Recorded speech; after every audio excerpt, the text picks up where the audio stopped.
ඊරේ ඉස්සුවේ. තාත්තයි පුතන්ඩියයි. මගේ මේ දෑහින් දැක්කා. නේ කවුද හොරා? කවුද හොරා? අර ගාම සේවකයයි පුතන්ඩියයි. ඔව්.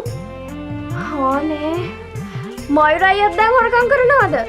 නෑ. ඒක වෙන්න බෑ. ඒ මිනිස්සු බොහොම වැදගත් උදවියනේ. නේ මේ ඔබ මේ වැදගත් මිනිසුන්ට කතන්දර හදන්න තු ඵලයන් යන්න. මගේ අත්වලට බොරු කරන්න බෑ. තාත්තයි පුතන්ඩියයි ඊයේ රාත්‍රියේ මැගී ආමිනන්දලගේ වත්තට පැන්නා. ඔව්.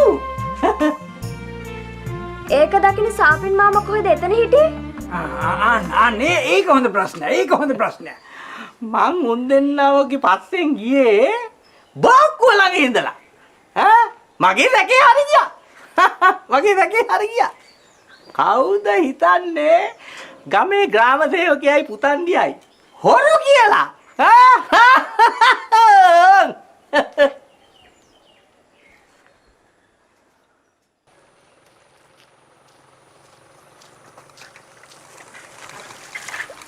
නෙළුම් නංගි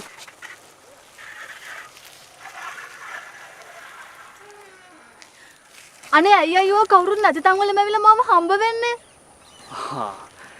ඒ ඉතින් අපි මේ විදිහට මුණ ගැහෙනවට වටපිටාව කැමතිද? වටපිටාව කැමති නෑ. වටපිටාව හදන්නේ නපුරක් කරලා. ඒ මොකද්ද? මැගී හාමිනන්දගේ කිකිලි හොරකම් කරපු එකට අයියා බහුව වෙන්න යන්නේ. නංගි කොහොමද ඒක හරියටම දන්නේ? මට හිතුණා. ඒ කියන්නේ නංගිටත් ඔයාලගේ තාත්තාගේ පේන කියන්න පුළුවන් ආ?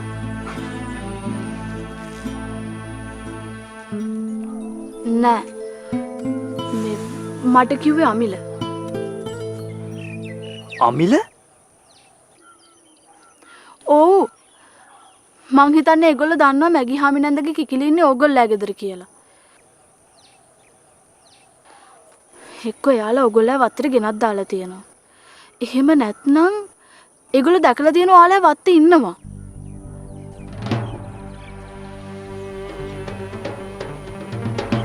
මං හිතුවා හරියටම හරි. මොකද්ද හිතුනේ? උන් මගෙන් පලිගණ්ඩ එහෙම කරේ. අනේ අයියේ ඔයා ඒගොල්ලොත් එක්ක පැටලෙන්න නෑ යන්න එපා. උඹට ගහයි. ඉස්පිරිතාලේ නවතින්නම ගහයි. නංගිට දුකද? මං ඉස්පිරිතාලේ ඉන්නවට කැමති නෑ නේද? අයියෝ කතා නැත්තේ? ඒකට තමයි නංගි කියන්නේ. නෑ. ඒකට මුකුත් නමක් දෙන්න එපා. ඒකට මුකුත් කියන්නත් එපා. මේ මං කැමති නෑ කාටවත් රිදෙනවට තුවාල වෙනවට.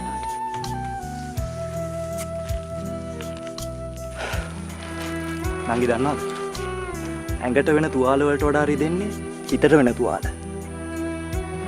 ඔයා මාව ගණන් ගන්න නැතුව යනකොට මගේ හිතට ගොඩක් තුවාලයි.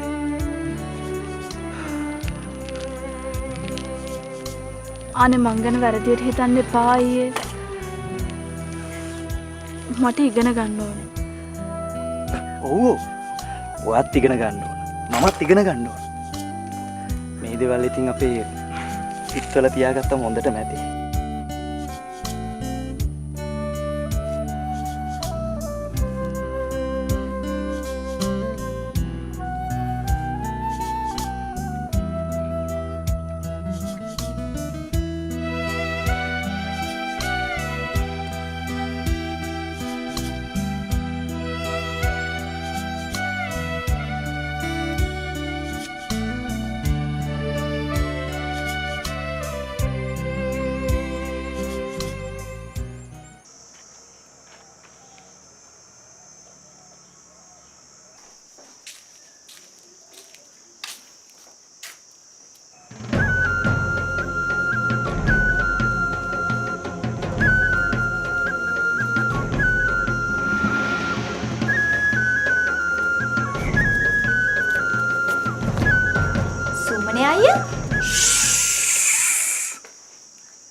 මොකද හොරෙන් හොරෙන් එන්නේ?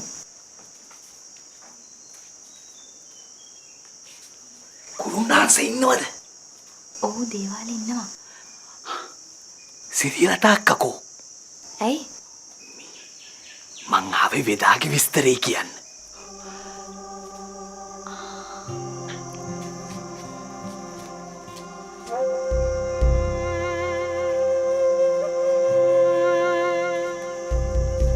සුමනි මේ දෙක හම්බුණාද? ඉතින් මොනවද මේ සුමන වැඩක් කළා කියන්නේ? ආවද? නෑ මං දවල්ට එන්න කිව්වේ. ශාස්ත්‍රයක් අහනවා වගේ තමයි එන්නේ. එතකොට මේ ගුරුනාන්සේගෙන් විස්තර දැනගන්න පුළුවන් වෙන්නේ. ඒක හොඳයි. කවුද වේදා? අර මහිපාල වෙදා. ඔය කලේ ඇයි? යකෝ මහිපාල වේදාව පොඩ්ඩේ ගුරුනාන්සේ අඳුරනවනේ බං. අයියෝ. ඒකනේ තාම කවුරුත් සුමනගේ වැඩ දන්නේ නැහනේ. උන්ද එන්නේ වෙස් බලාගෙන. ඒ කිව්වේ? ඒ කියන්නේ මේ මූණ වහගෙන අඳුරන්න බැරි විදිහට තමයි එන්නේ. ඒක හොඳයි. ඒක හොඳයි. හරි.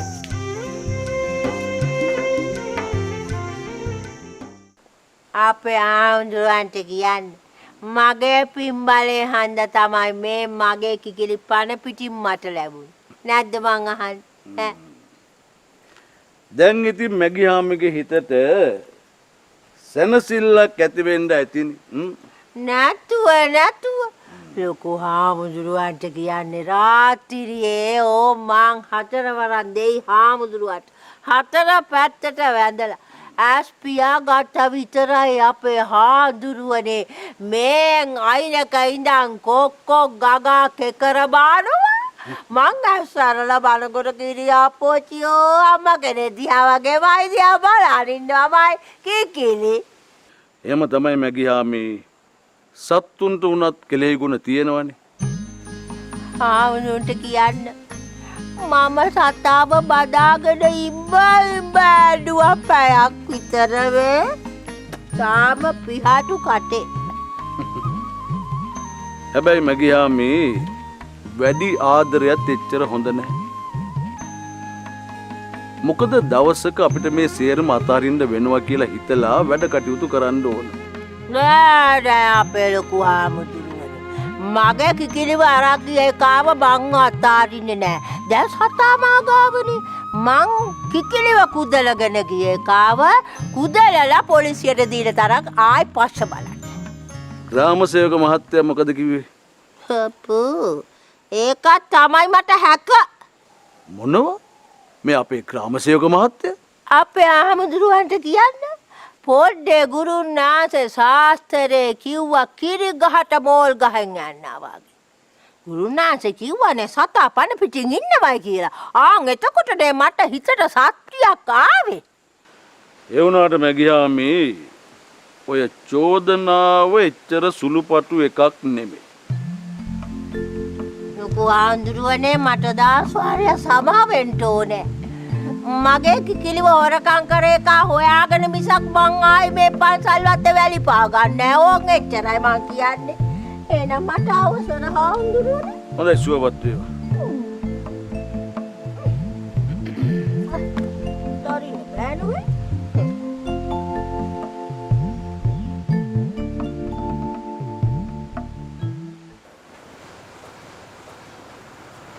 මම මේ කල්පනා කළේ අපිට පත්තු වෙන්න ගිය ගිනි ගෙඩිය ගැන.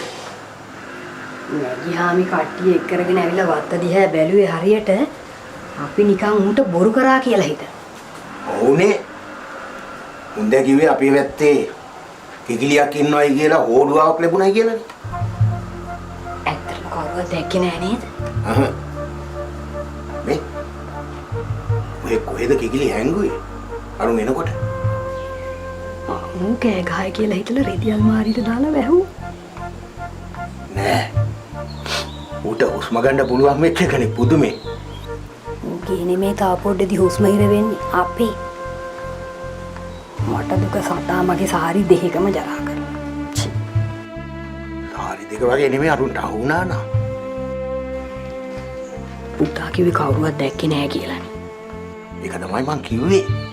ගේ පේන දොරෙන් බයික් එක ගිහින් හිමීට නැවැත්තුවා. පාරේ කවුරුවත් නැහැ.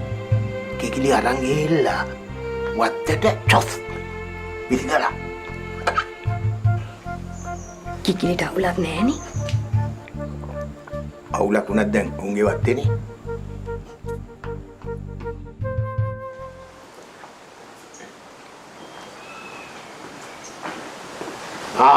එන්න. මල්ලි. අනේ කාන්තියක්කේ. මම මේ ආවේ උඹලට ස්තුති කරලා යන්න. අර කිකිලිගේ කේස් එකට. මොකක්? කිකිලි? නෑ මේ අපේ කතාව. මේ මොනවද මේ? ඇයි මට පොඩ්ඩක් ගුරුනාන්සේ මතක් කරලා දුන්නට?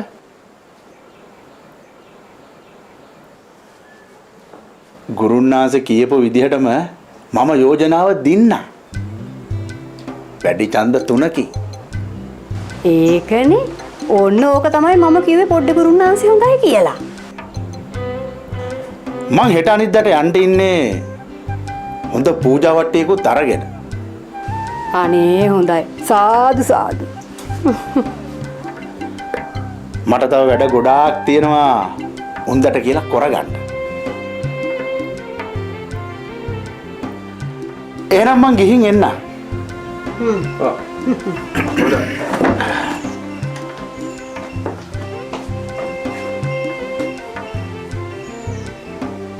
ඕන් දැක්කද? පිටගම් වල මිනිස්සු ඇවිල්ලා පොඩ්ඩ ගුරුනාන්සගෙන් වැඩ කරගෙන යන. අපේ ගමේ මිනිස්සුන්ට තමයි අගයක් නැත්තේ.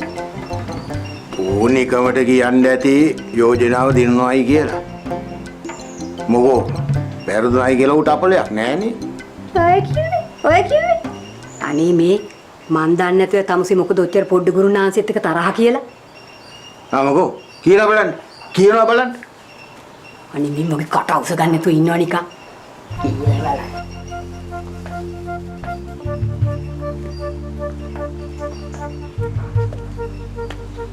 කවුරු හරි එකෙක් මං ගැන අපේ ගෑනිට හොඳටම ඔත්තු දෙනවා. ඒටම හරි ඕකවල්ල ගන්න ඕන.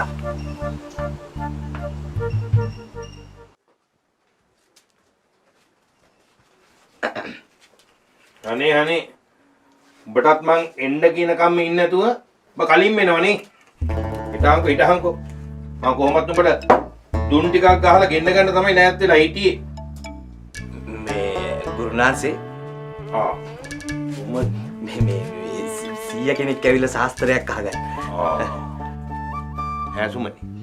මීට කලිනොත් ශාස්ත්‍ර අහන්න මම කියන්නෙම නැතුව ඇතුළටම එක්කන් එනවද? මොඩ සුමනේ. සීය පොඩක් එළින් ඉන්නවද? පොඩක් එළින් ඉන්නවා.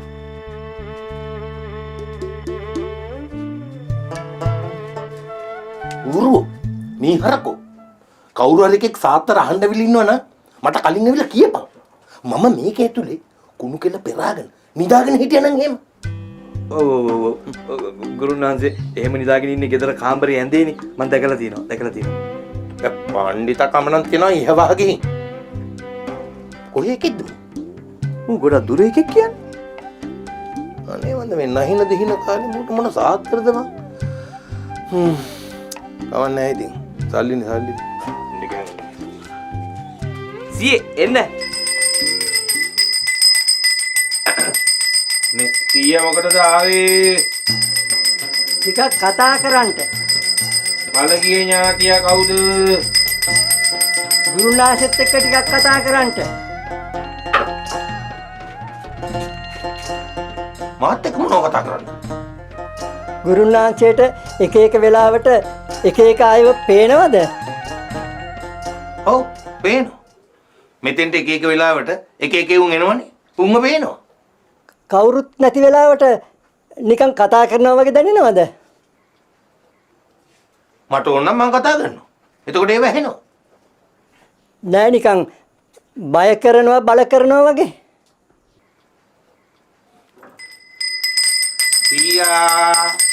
සීයා ආවේ සාත්‍රයක් අහන්න නම් 100 කොළ 3ක් බුලත් අතක තියලා වැදගන්න. හරි. එහෙනම් මම හිතන දේම වෙන්න ඕනේ.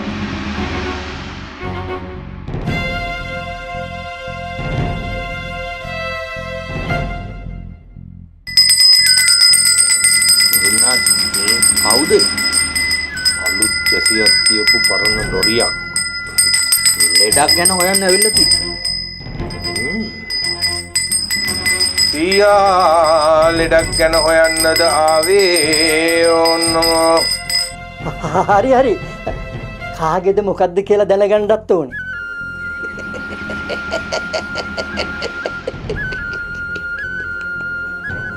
මොකද බල තෝ hina වෙන්නේ? මම hina වුන්නේ නැහැ ගුරුනාන්සේ. තෝගෙන් නෙමෙයි ඇහුවේ. එහෙනම් මගෙන්ද? තෝගෙනුත් නෙමෙයි.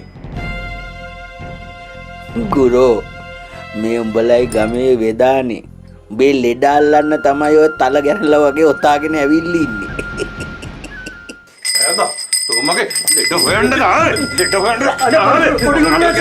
අනේ පොඩි ගුරුනාන්සේ මම සුමනේ කියප හින්දා මම ආවේ. සුමනේ මොනේ අනේ ඕ මම සිරියලතයි පොඩි හාමිනේ මට කිව්වා මල්ලිට ලෙඩක් තියෙනවා කියලා.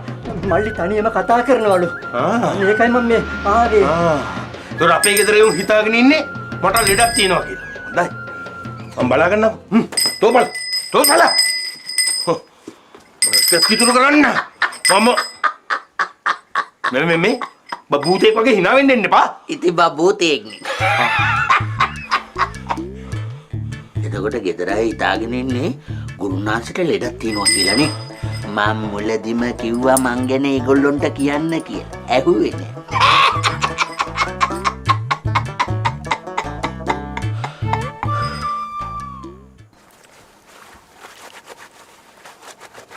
මට නම් හිතන විදිහට නැන්ද ඔය එන වෙදාට අපේ තාත්තගේ ලෙඩක් නම් හොයාගන්න වෙන්නේ නැහැ.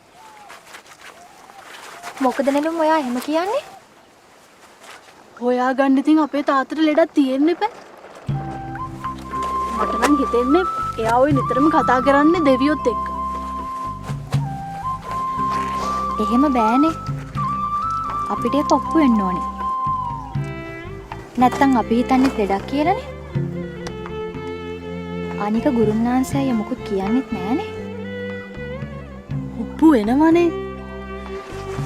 මේ ළඟ දවසක් මම දේවාලෙට ගිය වෙලාවේ තාත්තා මට හොඳටම බැන්නා. ඒ මොකටද? තනියම දේවාලෙට ගියා කියලා. ඉතින් ඒකේ වැරද්දක් නෑනේ. වැරද්දද? වැරද්ද තමයි ඒ දේවාලේ නිතරම දෙවියෝ ඉන්නවලු. අපි කවුරු හරි තනියම ගියොත් නපුරක් වෙයි කියලා.